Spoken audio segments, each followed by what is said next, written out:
Hello everyone, and now welcome to game 2 in the series. Whoa, what did I do there? Game 2 in the series, Root Sage versus So on Whirlwind. We see Sage spawning on the top left-hand side of the map as the blue Protoss, So spawning as the red Zerg on the bottom right. And yes, a new interface. It does look fairly nice here. A lot of things going on. And this is a pretty clean interface, I must admit. Also, it does highlight the colors a little bit better. And I'll put it up to you guys. Do you guys like this interface, or do you like the streamlined one from the previous matchup? Being able to see all of the resources on the top right-hand side, perhaps being able to compare those resources a little bit more easily versus actually just seeing them as a caster versus as an observer. Anyways, Root Sage spawning on the top left as the blue Protoss, as I believe I mentioned earlier. So spawning as the red Zerg on the bottom right. Game 2 in this best of 3, where Sage has taken game 1 rather convincingly, as we're now going into game 2. Now, surprisingly enough, the supply depots, I really do think they're lowered. There's something about when you restart a replay, the supply depots do not go back down, and then it causes some weird unit collisions sometimes. Not exactly sure why or how, but well, we'll talk about that a little bit later. Meanwhile, let's go ahead and move on. We are going to be seeing an Overlord now make its way off to the top here, to the top right-hand side. We can also see Gateway and Assimilator coming in on Whirlwind. Whirlwind is rather large of a map, so I am curious as to how things are going to play out. Now, because this is cross spawns, the Zerg player can easily take this expansion, or he can take this expansion as well. Both of them are about equally as far from his opponent, and actually seeing a double expand come in from So isn't out of the question. A double expand, very, very effective, as the Protoss player cannot normally put pressure down in two places at once. Scouting probe now on the way out. Let's take a look at the production tab. There you can see what's being trained by both of these players. That does look extremely nifty, but very difficult to actually compare the two compared to what they're doing. And I think I will have to go back to the previous overlay system, just because it's too hard to look to the left and to the right and figure out what is coming in. You just want to be able to look in one place and figure all of that out in a moment's notice. All right, the probe doesn't scout out anything, as we do see a Nexus already come in from Sage. Hatchery is already down for So, and we are just getting into the late early game as both sides just setting up their economy. Mothership Core going to be playing on the defensive end. Probe now making its way down, going to be heading up that ramp here in any moment now, as Zerglings are scouting every which corner of the map. This Overlord going to perhaps seat itself here to make sure that there are no proxy pylons, as the Zerglings will scout out their opponent. So far, we can see that Sage perhaps may try and go for that triple gateway strategy again. That triple gateway strategy did force, or did make So a little bit cautious about trying to expand. However, if So is able to be aggressive and is able to... Oh, yes, we are seeing the same exact build, and I don't know if I quite agree with this. On a map like the previous one on Belshir Vestige, the map is much, much smaller, and you're able to put down a lot more pressure. But on a map like this, where you have two expansion locations, So should be able to set up one of his expansions pretty quickly. The Overlord is going to be able to make its way back out here, and now I am curious if So is able to hold on to his economic advantage, fend off this initial wave of zealots that will be coming out of there, then everything is just going to start to fall apart rather quickly. You can see that the probe is taking a very roundabout way to get to this location here, and he's going to be placing a proxy pylon here, warping in some zealots, and then perhaps doing the same thing here before trying to put pressure here at the 3 o'clock location. Proxy pylon may even go down at right beyond these destructible rocks here. I didn't even notice that there's two sets of destructible rocks on this version of Belshir Vestige. or excuse me, of Whirlwind. This is the MLG variation, as we're now looking for Zerglings to try and scout out this probe. The probe and the Overlord are going to pass by each other. You can see that the Zerglings have not scouted out this probe as of yet. The robotics facility still training. Sage, with a rather small army, hasn't been doing very much, as the mothership core now finally on its way out. There is that probe there. You can see that the hatchery is about to be completed. Harvester count 37 to 45. So 37 to 45, this is looking very good for So this time around. An 8 harvester advantage. On top of that, he does have his third base already, as the Zealots and the Sentries getting into a corner already. 3 force fields to try and protect everything, but some of the Zerglings got in on the right side of that force field, as the Zerglings are now trying to test this front door here. This is not going to be good for Sage. Sage does not have enough units to really put pressure, and the Immortals trying to make their way out across the field, it's not going to work either.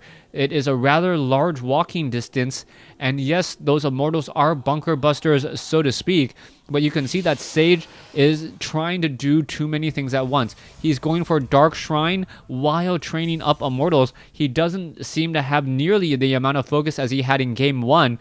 And with him trying to execute 2 strategies, it is either going to completely catch his opponent off guard, or it's going to fail horribly, as his opponent should be able to get a number of Overseers out very, very fast. All right, let's go ahead and take down some probes, or take down some drones there. You can see that the mothership core is in play. Drones now making their way back over. Zealot may get taken down. No, it does not. Just going to go ahead and recall, head back home, as a new round of Zealots and Immortals are making their way over. On top of that, though, we are seeing some increase in Hydralisk production. Hydralisk also very effective against Immortals, since they only take 20 damage per attack instead of 50. The Roach almost has twice as much life as a Hydralisk, but the Hydralisk actually can take 4 shots from an Immortal, maybe even 5 when you count in natural regeneration to the Roach's 3. Also, the Hydralisk attack much more quickly and will essentially be dealing almost 250% more damage to those hardened shields. Let's go ahead and take a look here. Poor Overlord getting caught in the wrong position. It's going to get taken down, as we're looking at 128 supply advantage to 98. Roaches, Hydralisk, Zerglings all getting in position now. What is Sage's strategy? He's going to try to charge up this ramp. He wants to make sure that there is perhaps, no, he's not taking on those destructible rocks anymore. He is now establishing up a third base of his own, as the Dark Templars are going to be running inside the main. There are a number of Overlords here, though, so that should be a quick, easy Overseer action, as the Stalkers, those are the Overlords, and the Dark Templars already need to make their way over. So where are they going to be going, as we now see an engagement here? All right, this is just a bad fight. Are we going to perhaps see a recall? Sage wants to stick around for a little while in this fight, as the Dark Templars are now going to town inside the main base. Alright, one Dark Templar is still back here. Not quite sure why it isn't in this fight. All those units need to head back over, as the layer already down to 1,200 hit points and falling dramatically. So may lose his main hatchery, and that would be a tremendous loss. Already down to 400, 300, 200, 150 hit points. It is going to get taken down. There it goes. The Overseer not able to make it, as the Dark Templars finish off a number of other drones. And Sage has done it. Sage has fought his way and now given himself the economic advantage. But at what cost? Let's take a look at the army supply. 40 to 99. So with a massive army, twice as large as his opponent, and if he just tries to engage with it, he may just be able to come out ahead. You can see the Dark Templar finishing off that poor Hydralisk there in 2 quick swipes. Dark Templar is now going after the spawning pool as well, taking down all of that key tech. There is still a 50 supply difference between these 2 armies, and I'm not sure how this is all going to unfold. You can see that Sage with wow, more than 50 supply difference. It is now up to a 60 supply difference, more than twice his opponent, almost or almost 2.5 times his opponent, as the Zerglings and the Roaches may just run across the map now and go, you know what, I'm just gonna try and kill you.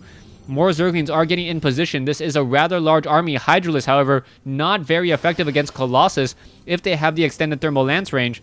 No real way for me to check the range on this. Wow. I believe that is only a range of 6 there, as the Colossus is now pushing its way through. Beautifully done. But Sage realizes that the army is just much too large. Roaches and Hydralisk still trying to engage here. Roaches still engaging. There goes the Mothership Core. Hydralisk do need to back off. Hydralisk, do they have that movement speed upgrade? I don't know.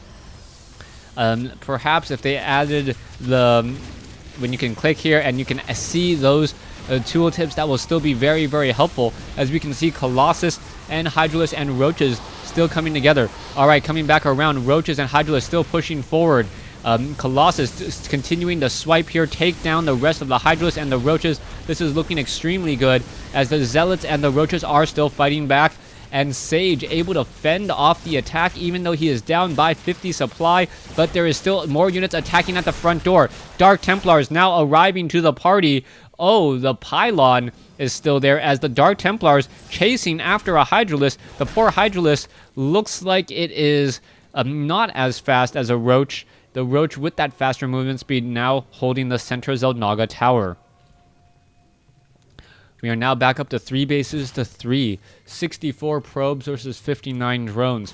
Overseer are going to get taken down extremely easily. And are the Zealots all going to get destroyed? All right, you can see that there is another changeling being brought over here. But what is happening? Oh, Overseer getting taken down there and losing that changeling. But we still have a massive force of Roaches and Hydralisk. Still no production tab for any corruptors, which is a big surprise. But then again, the Spire was never constructed, and we did lose the tier 2 layer. Layer now perhaps being upgraded as the Colossus finishing off the Roaches here. But that is a large number of Roaches trying to push their way through.